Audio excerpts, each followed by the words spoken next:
Well, hello to everybody, and welcome back to Fireside Adoptees, our Adoptee Fire Speaker Series.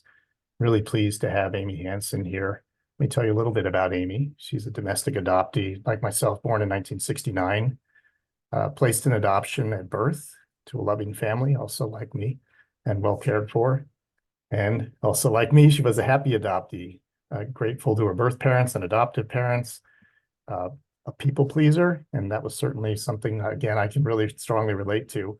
She's been in reunion with some of her family for about 6 years, some of her birth family, and she struggles every day with loss and grief, which accompany adoption, and trying to navigate all of that with the support of her husband, her 3 adult children, 2 golden retrievers.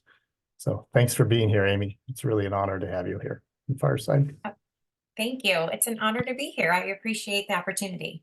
Thanks. It's exciting for me. I've really enjoyed having in our space people who are doing similar kinds of work, that are also telling the stories of adoptees. We'll talk about that in a little bit here. But we want to talk about your own story. Of course, that's of importance to us, is to come to know more about you as an adoptee. So would you like to tell a little bit of your story? Maybe if you know about the circumstances around relinquishment and what your placement was like? Sure. What I had always grown up knowing is that my birth parents were dating on and off through high school. They were both in college when they found out they were pregnant with me. They had no plans to marry, so it kind of turned out that my birth mother's parents absolutely said that she would have to place the baby for adoption. She had not told anyone. Her mom stumbled upon her and saw that she was pregnant when she was about, I think it was 7 months pregnant. So she didn't reveal that to anybody. So from there, I was born in the hospital. She never saw me or held me. Growing up, I was told that neither of my birth parents wanted to know if I was a boy or a girl. Um, I was told that I was in the hospital for about 8 days because I think I had a fever or something. And then I was placed in my adopted home. Um, I like I said, my parents were great. I felt, loved, well cared for. I had an older brother who was also adopted, not, related to me. And then my parents had a daughter 9 years younger than me, so biological to them. And really, I was an advocate going forward for adoption. I have close people in my life who had asked me how it felt to be adopted and if I would, you know, think it was an okay thing. And of course, at that time, I said that was probably 20 some years ago, 25, 26, I don't even know, that I was like, yes, of course, that, like my life is great. Like it's wonderful. Fast forward to when I ultimately did DNA to kind of find out what my roots were, my heritage. I wasn't even really thinking about matching with family. That once I did match with family through Ancestry, it kind of opened up the entire, questions and laid it out there of like if you match with someone and their family, it kind of puts you in that position. Like, how do you turn your back on that, right? As an adoptee, I think our whole lives, we just kind of want to know who we look like and whatnot. So I pursued that. And then ultimately, I'm kind of going all over the place, but ultimately connected with my birth father, my birth mother. And again, once I did that 6 years ago, I also was like so grateful, so thankful, so happy. So, like, this is amazing, right? Everyone looking from the outside, and even me, I was saying, this is so great. I was adopted, I have great family. I'm now meeting biological family. And slowly I started to realize that I was able to get my records from the state I was born in, Indiana, and I applied for them, had to pay money for them. And once I received them, I found out things were not as they were on what I knew my whole life growing up.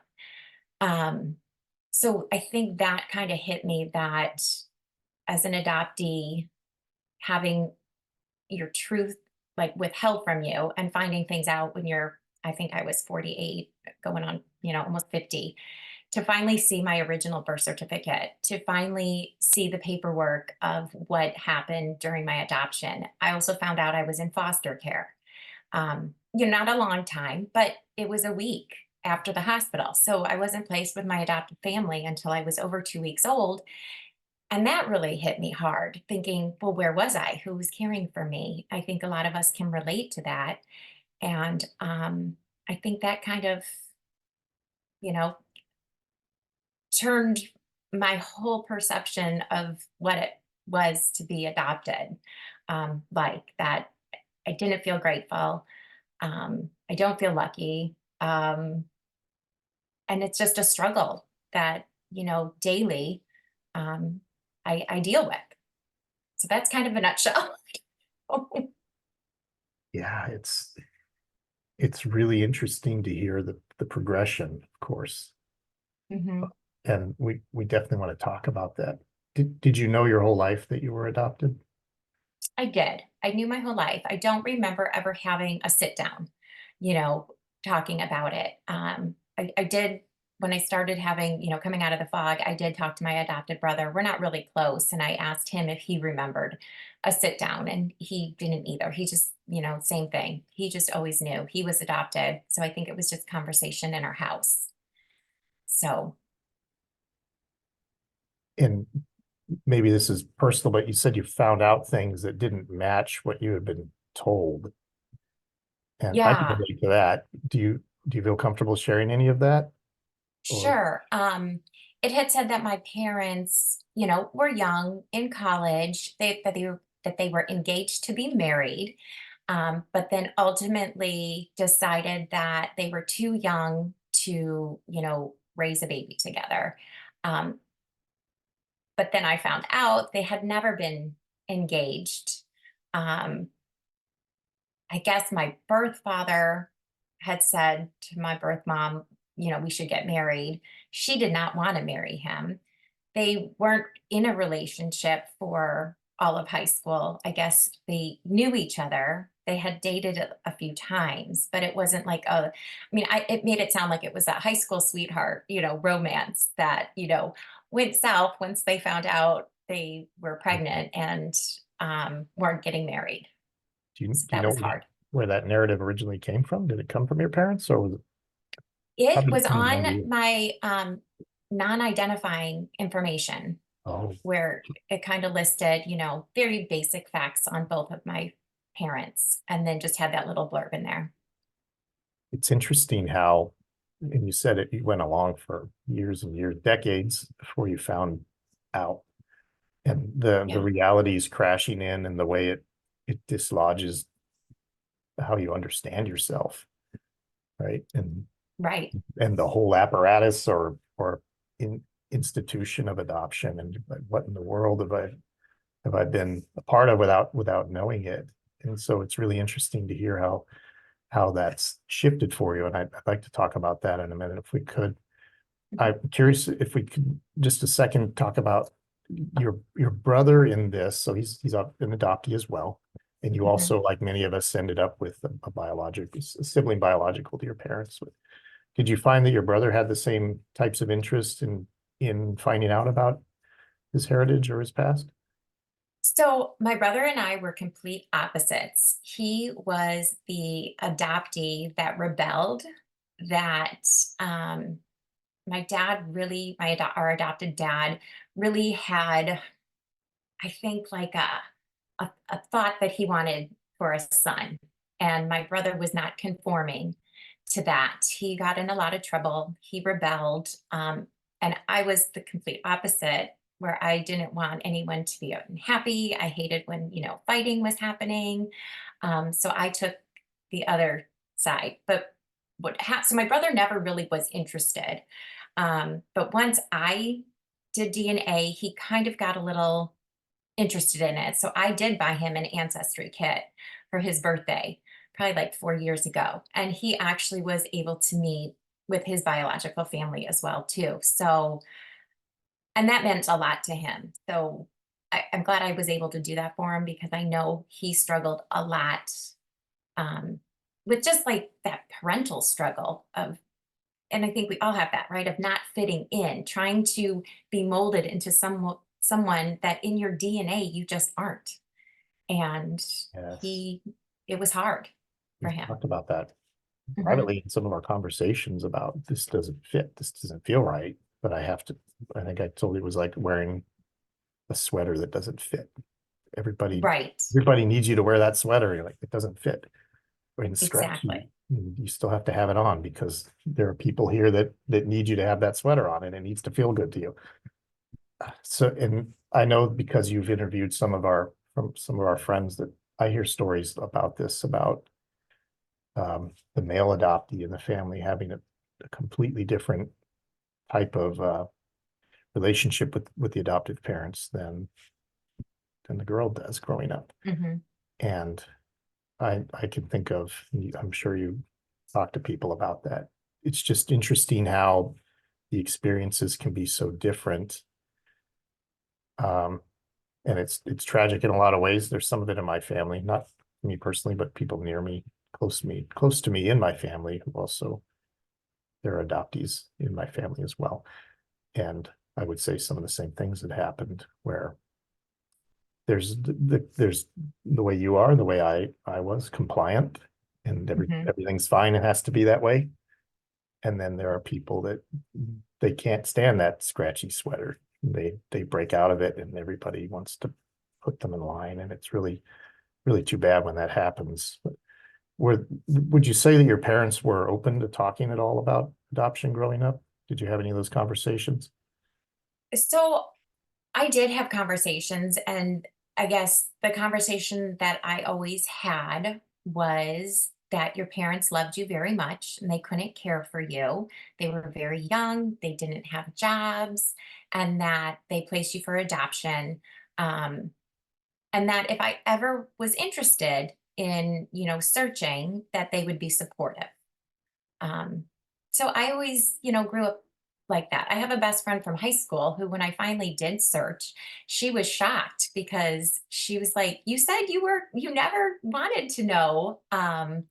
And I said, "Yeah, you're right. I didn't until now, That's what you said too. Um, so I was like, it would be kind of cool to see what you look like, maybe. But I didn't feel the need to try to get a connection with biological family until obviously I did. That's really interesting too, because I know there are different reasons people enter into search and read. Hmm. And sometimes I know people start out with, I just want to know my history, my medical history. I'm just looking for Hmm. that. Um, Right.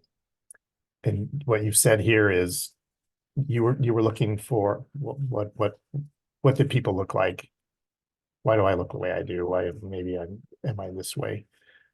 But Hmm. the fact that they kind of materialized as real people to you sounds like it maybe changed your willingness to or desire to interact. Maybe it's too strong to say you didn't desire to interact with them before, but it sounds like it really opened up for you when the reception was there for you to explore further with them. Right. I mean, it was kind of like I put it as a present set in front of me on a table, right, with my name on it. It's beautiful, this great present with a bow. It was almost like, how do you walk away from it? Because it's right there within my grasp. Um, so I just, I felt like I had to because it was there. If it wasn't there, I don't know that I would have dug. I don't know if I would have put in that time and the effort to do it. That's a really interesting way to look at it too. It was Hmm. there for you. And I know some of us struggle our whole lives to ever get the opportunity for that connection at all. Hmm. To see it lying there for you, that you were willing to take it up and see where it goes is Yeah. I'm really glad. How did reunion go for you? How has it been? Are you still in reunion at this point? Um, so I am still in reunion at this point with my maternal family. My birth mom, um, with her husband, who's not my birth father, has 3 daughters. So I have 3 sisters, and they had known about me. So I wasn't a secret. So when I found out and reached out, they were excited that I, found them. So that was great. My birth father was really great at the beginning. Um, After our initial conversation, he was great, but he has not returned any contact um, from me in a few years. I also have a brother on his side as well who's never wanted to have any contact with me. So I met my birth father once. Um, I've since reached out several times just trying to get medical information, and he has ignored every request. I've done everything to make it easy by putting in, like a document I printed, medical history in a self-addressed stamped envelope back to me, and he still hasn't done that. So Did that's everything for him. frustrating. Oh, I'm sure. Yeah. And then with my birth mom, it started out really great. Um, and then it just became, well, I'll say now it's become more difficult. I think we all have our lives, right? If we're not seeing each other regularly, we don't pick up the phone and call each other regularly. Um, Text back and forth. I know that my family is happy to have me, but I feel like I do most of the reaching out.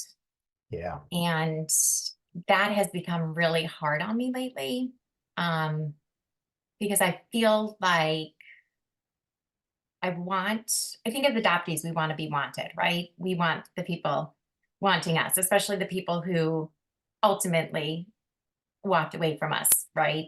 Relinquished us. Right. So it's hard for me right now. I'm really trying to not be the one reaching out, and then the silence is really, really hard to deal with. I relate entirely to all of that. Hmm. And they all got together. We've all been together one time. My sisters, their family, um, and my family, and it was for Thanksgiving, probably 5 years ago, like the day after Thanksgiving. And this year, they all got together again and posted a picture, but I wasn't there, and that has really hit very hard. Yeah. I wish I could say I hadn't heard of other instances of that, but I know that I have. I know we all have. And um, it's the exclusion, the feeling of exclusion Hmm. there. I can tell that's really hard for you.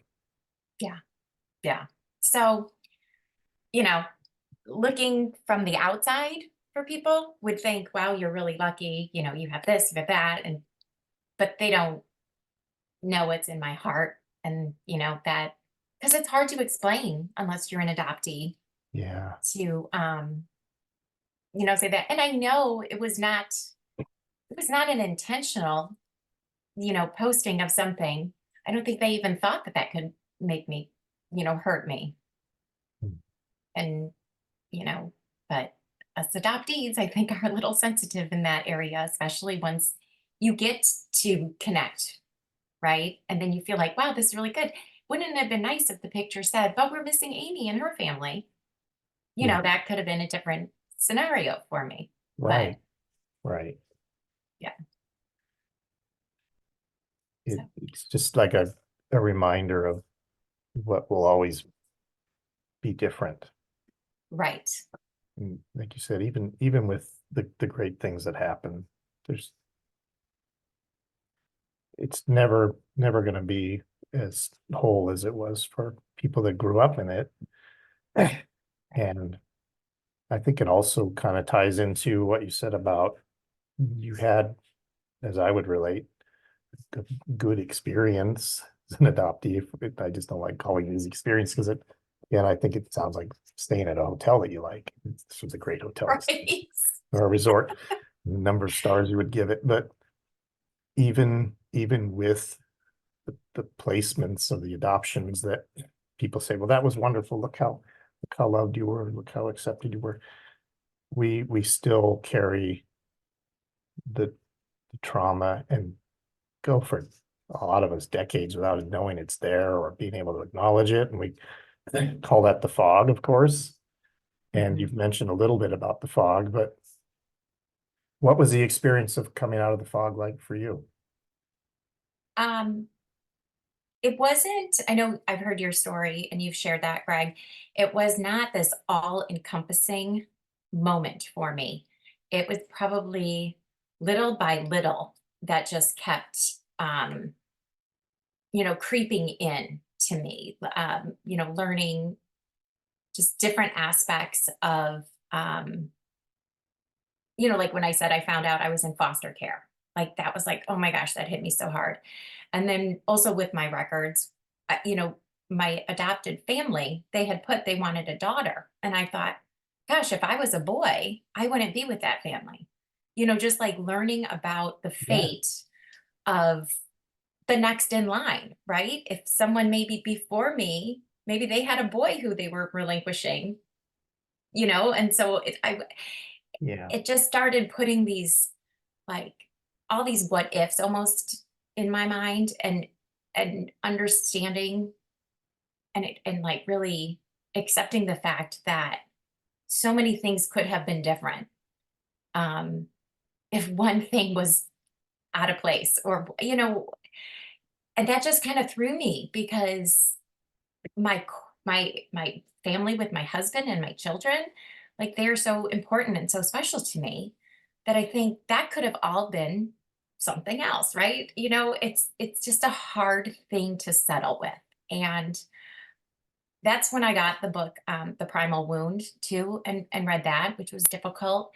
Um, but that's when I really first learned about, it being a trauma of, babies, being taken from their birth mom at birth, literally, never to be held, or um, that hit me hard. And right. after having my own children, knowing what a bond that was, to be able to hold your child for the first time and look in their eyes and be that safe person, um, that's kind of, it just brought all those thoughts to me, Yeah. and sadness to me.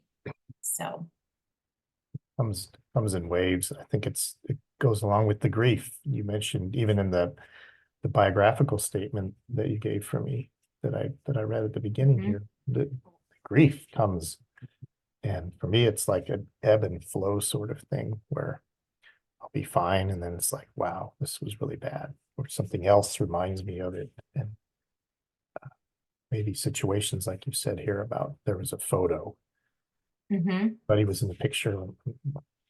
Me and my family, we weren't in the picture. My family and I weren't in there. And just a right. reminder of those sorts of things that can be really tough to process the grief, because you also want to go, I don't want everybody to think I'm feeling bad for myself, because we're not feeling sorry for ourselves. We're legitimately experiencing really deep loss, and that isn't Yes. understood by society, isn't acknowledged, it's shouted down, unfortunately. And then when we become adults and we're talking about it, then people don't want to hear from us. So Right. you have been instrumental in bringing adoptee voices out. This is the transition I'm making here is part of your story now. And when I first knew you, this hadn't materialized for you yet, but you're in a really cool position. You haven't had an opportunity to talk with a lot of adoptees. So Mhm. how did the opportunity for Pulled by the Root come about for you? And how has that experience been? Yeah. Heidi, when I, so that was the first podcast that I felt really connected to the host. I think I related to a lot of Heidi's story. And when I chose to share my story, that was the first time I had ever done that. Um, and she just was so gracious. And it, being able to do that made me feel like finally I was able to speak my truth, use my voice, and not be afraid of what I was saying. Um, And so I just kept in contact. Heidi and I kept in contact. And as many of you know, that she was struggling with some medical issues. So she had asked if I would help her out. So maybe co-host with her just to give her a backup if something were to happen. She didn't want to let an adoptee down, to not be able to tell their story, that, we all know that's so important, right? To get canceled or moved. Yeah. So, of course, I think in this adoptee community, we're so willing to help each other out because we get it and we understand each other. So I said, sure, whatever you need, Heidi, I'm there for you. So I did some interviewing with her, which was wonderful, and hearing adoptees and just being a part of that. They're so vulnerable, sharing a story, and that honored that they allow you to do that was amazing. So then Heidi's health wasn't improving as she hoped, and she really knew she needed to take time for herself. So Elle Clausen also was a good friend of Heidi's, an adoptee, and she has a different story than Heidi and I, but I think Heidi appreciated that and asked us if we could kind of just continue on, and we kind of just jumped in there and helped out. Co-hosting together when Heidi wasn't able to do the interviews, just to keep a space for adoptees. And we've had some birth moms and adoptive moms on as well. And it's honestly been so great. Heidi's lovely because she's always like, if it's too much, tell me. And I'm like, we'll make it work, Yes. because it's such an important platform. And just stay tuned. More to come from Heidi in the new year. So I don't want to, reveal too much, but Heidi will be back interviewing. She's already started doing some interviews this December to relaunch the podcast with her as host, as well as co-host to be there as well for some. And I'm just so excited that she believed in me and trusted in me to help her get through this and to keep Pulled by the Root going, because that was a really important podcast to me. And I'm glad others can still benefit and use that platform. Yeah, it's one of the comforts of our platforms is that we have um, really reliable outlets like that, like what Mhm. you do and Heidi does. Just that was one of the first ones I became aware of when I first came into the community, and I can't help but be moved by the emotion that Mhm. comes out of her, because I feel the same sorts of things when I listen and when I talk to Right. people. So, uh, and it's always fun for me to talk to people who are podcasters, because you don't get as much chance on the other side often. But it feels different. And I think that there's an opportunity for people who have been listening to and absorbing a lot of adoptee stories to have things inside them that are developing for themselves. Perspectives are changing. Like when I Mhm. talked to Sarah and Louise, they listening to all these people, and you just don't remain unchanged by something like that, right? Right. Um, and I'm wondering how it's affected you to hear so many diverse stories from other adoptees, and what that impact has been on you and for you. Um, it has, it's really, a lot of times it's very emotional, right? As you're doing the interview and when you're done interviewing. Um, but then it's so powerful in the way that you can talk to someone else and have so many shared emotions, thoughts, feelings of someone you've never met before, um, and who has had a completely different adoption story, right? Their journey was completely different than mine, but yet we connect on such a level of common emotions. And that helps me every day because, when I first joined this community, I found Fireside, and Greg, you were wonderful reaching out. Um, you don't know that there are other people out there feeling the way you do. Um, and that's a hard place to be when you're thinking, oh my gosh, I'm crazy to be feeling, this way. Um, eh, but when you become surrounded by adoptees and hear other stories, it really is emotional, but it also is powerful because you can take that and know you're not alone, and just know you have support out there. And I will say one thing too is my sister-in-law, she's wonderful. I shared my Pulled by the Roots story, podcast with a select few of my family members. And she listened to it, and she, called and was like, oh, that's so amazing. I can't believe it. I didn't know you're going through that. Well, this was years ago. I mean, I think it was 2001.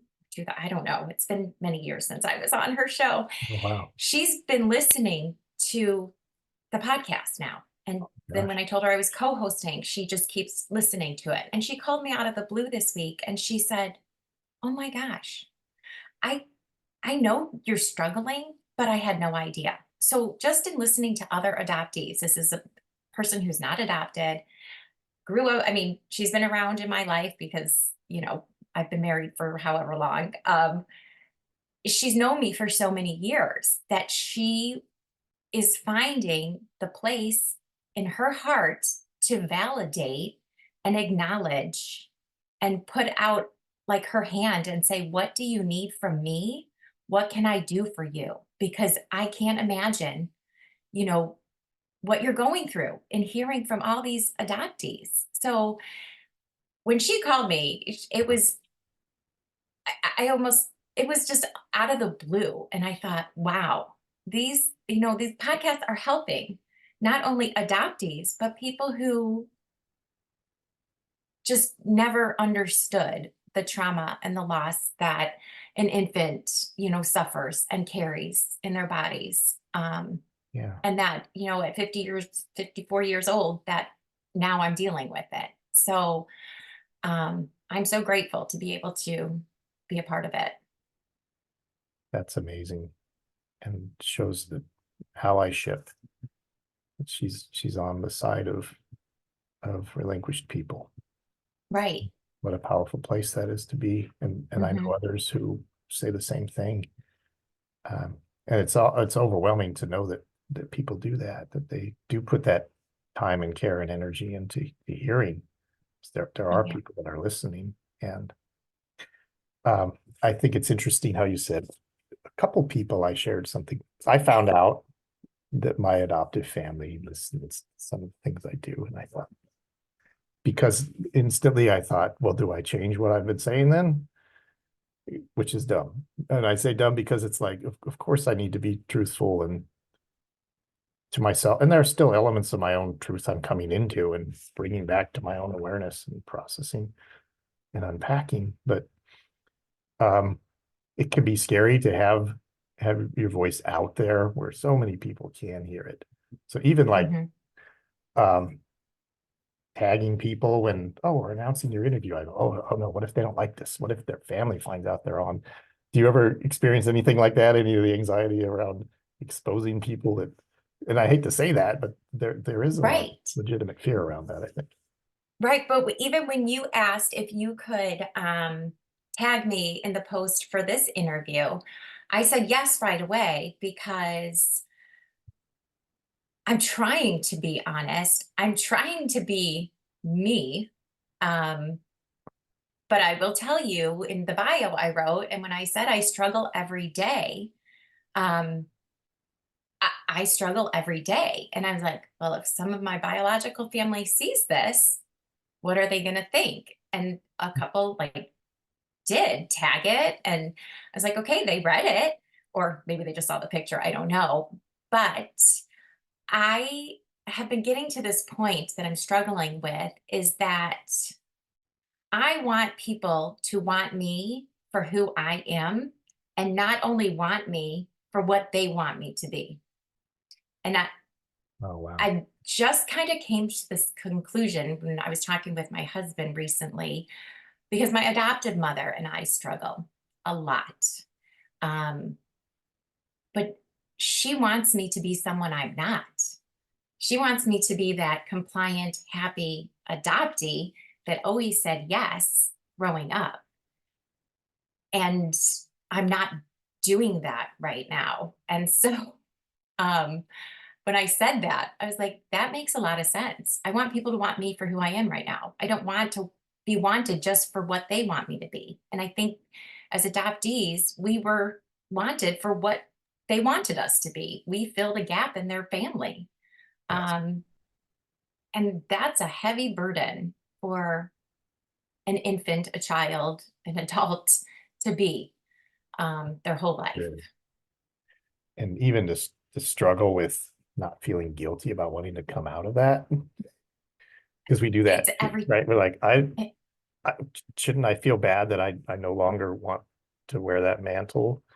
And what if people right. don't like me when I come out about this? And no, I know exactly Ex- what you're saying, and yeah. that's universally relatable for many of us anyway.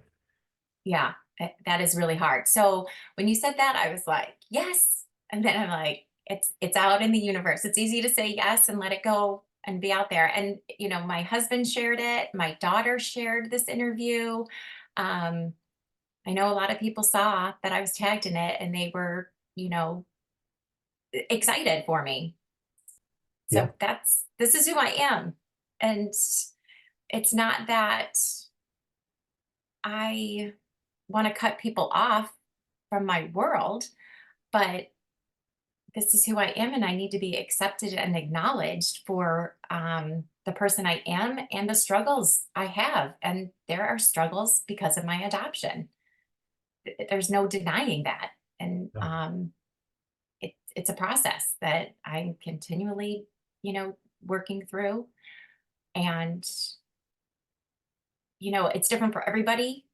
I always thought, when I came first to Fireside too and listened to the, different people's stories and different therapies, different modalities that people tried and to do, I'm like, oh my gosh, I should do that. Then I will be fixed, right? Like you think there's a magic pill to take you out of this painful place.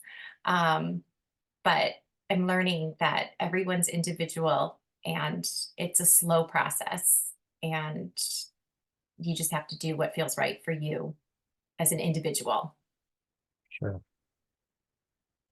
And the corporate aspect, communal aspect of it, I usually describe that as where we find the language and even some of the concepts that we haven't brought into our awareness, and they're like all put on the table, all of these things that everybody's been experiencing and trying to articulate.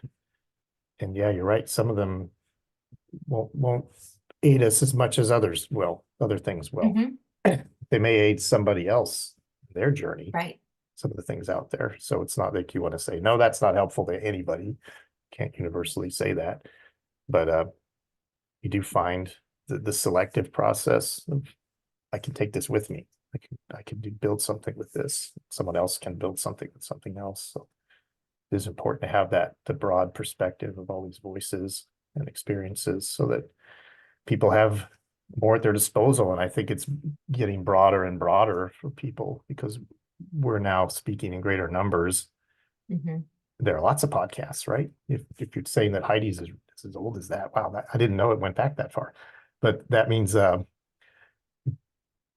have been so many that have come up since then, and Hmm. at least like you're a baby scoop person like I am. So we go along, we're in the fog 40 years, 50 years, and suddenly, oh my gosh. And there's a bunch of us, and we're all starting to talk and say things, and not like cacophony, but just a plurality of voices and perspectives. And but there is something emerging, I think, a groundswell of it's an unrest in a way. Like this wasn't the best thing that could have happened to us as people, the way it went down. And let's talk about that.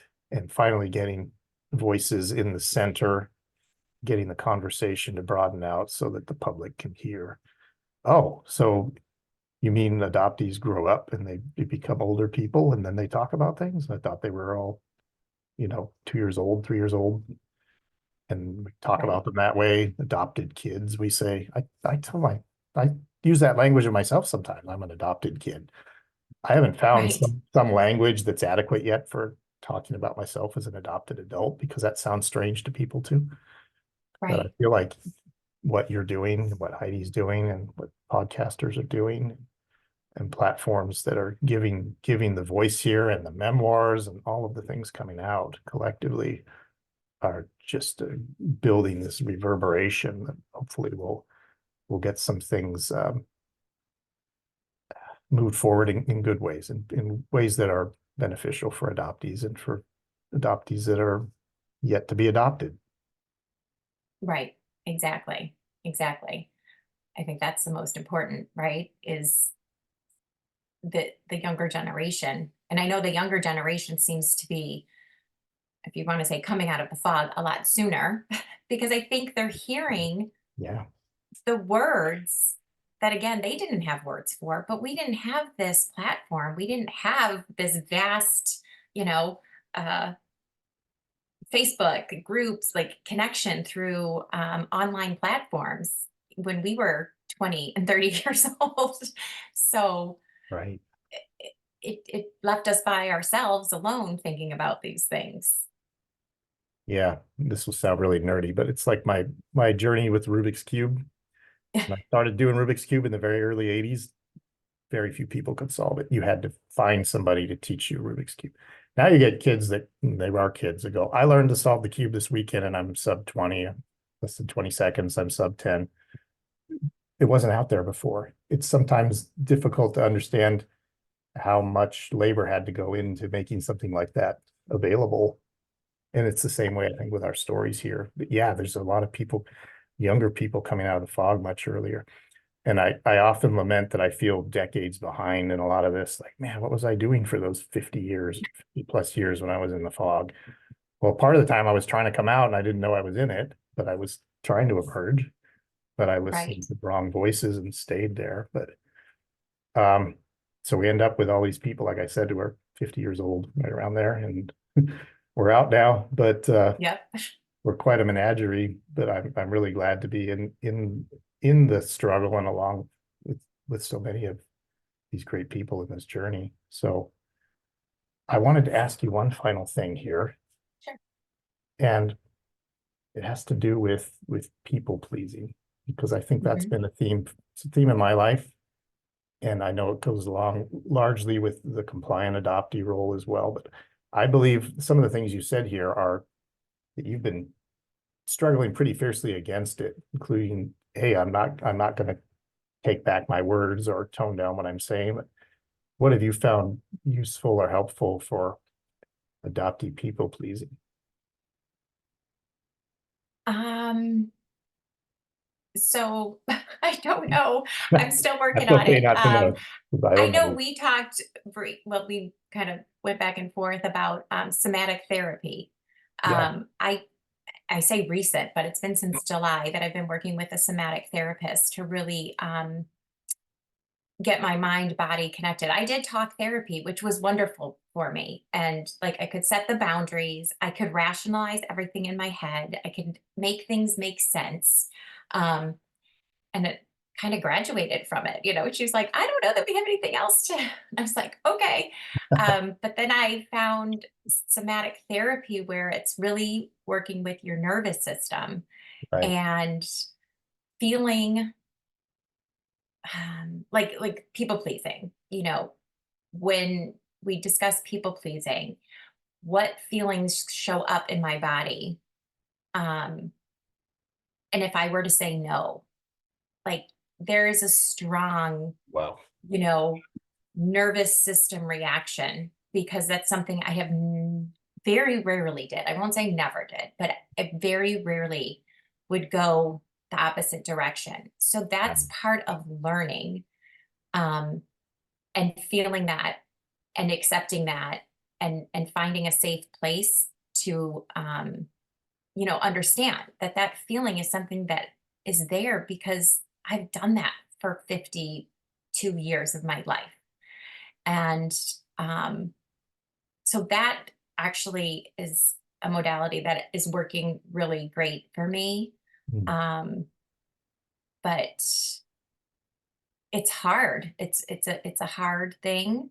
Um, a lot of it too, we were talking about my children in talk therapy. It was like, they ask me, Mom, I need this, and I jump, right? Like, they're adults, they're in their 20s. But like when it comes to me asking them, it takes them, like, sometimes it could take them a long time to get back to me or do the thing, right? So um but that's the same people pleasing thing, is that when they don't get back to me right away, it makes me kind of, in my nervous system, feel uneasy, like, um, pushed aside, not wanted. Where in my head, I'm like, oh, they're just busy. They're just being kids. I know. But having that strong feeling inside is what is really affecting it a lot. But I don't know where I'm going with that. But yes, the people pleasing thing is hard. I'm still working on that, but I think it's deeper than just rationalizing it in my brain. It's helpful to know how somatic therapy can work with that. That's a Hmm. consideration that I'd like to think about for myself for that. I feel like I Yeah, talk about it forever. I have talked about it. yeah, I've been in therapy over the years, but to actually have a way maybe to pull it out of my body or lessen the impact of it, I guess is what I would say, so that I'm not right. as beholden to it would be really beneficial. Yeah, it's amazing. It honestly, I would highly suggest it to people who are struggling, um, just because it is that loss, that trauma, that grief that we never, well, I wasn't, I was never given the space to allow that Right. with my adopted family. And, I'm learning that a lot of it too is the cues that you get from your adoptive family, a tone. Those are all things that children and infants pick up, like, so quickly, that, oh, when I did that, I got that reaction. That didn't seem like a good reaction from the person. So eventually you just stop, because that's not the people pleaser. That's not the happy adoptee that you are trying to be. So, yeah, I would highly recommend it to people to look into. Thank you. Amy, I had a great time talking with you today. I hope that was enjoyable for you, and I'm excited to get your story up on our Fireside Adoptees YouTube channel. And thank you again for all the great work you're doing in our community to elevate our voices. And excited to hear what's ahead for Heidi, for Pulled by the Root, and for your engagement there as well. But again, thanks so much for coming today. Really appreciate it. I appreciate it so much, Greg. Thank you so much. Thank you. And this will conclude our recorded section of Zoom. You'll hear the ending in just a minute here.